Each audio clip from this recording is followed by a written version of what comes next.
Hello everyone. In this video, I'm going to show you how to configure issue templates in GitHub.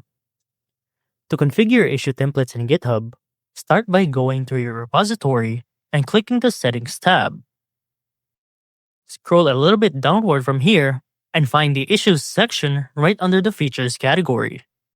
And in the Issues section, there's a button that says Set up Templates. Click on that one to start creating our own issue template. Now you're going to find yourself in a blank page with a drop-down selection of what template you want to add.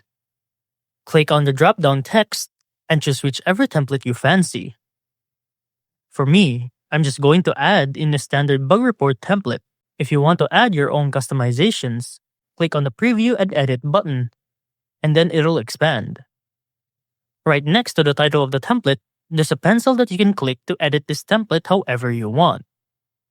If you're done with anything that you want to add, then simply just close the preview once again and press the button at the top right that says Propose Changes.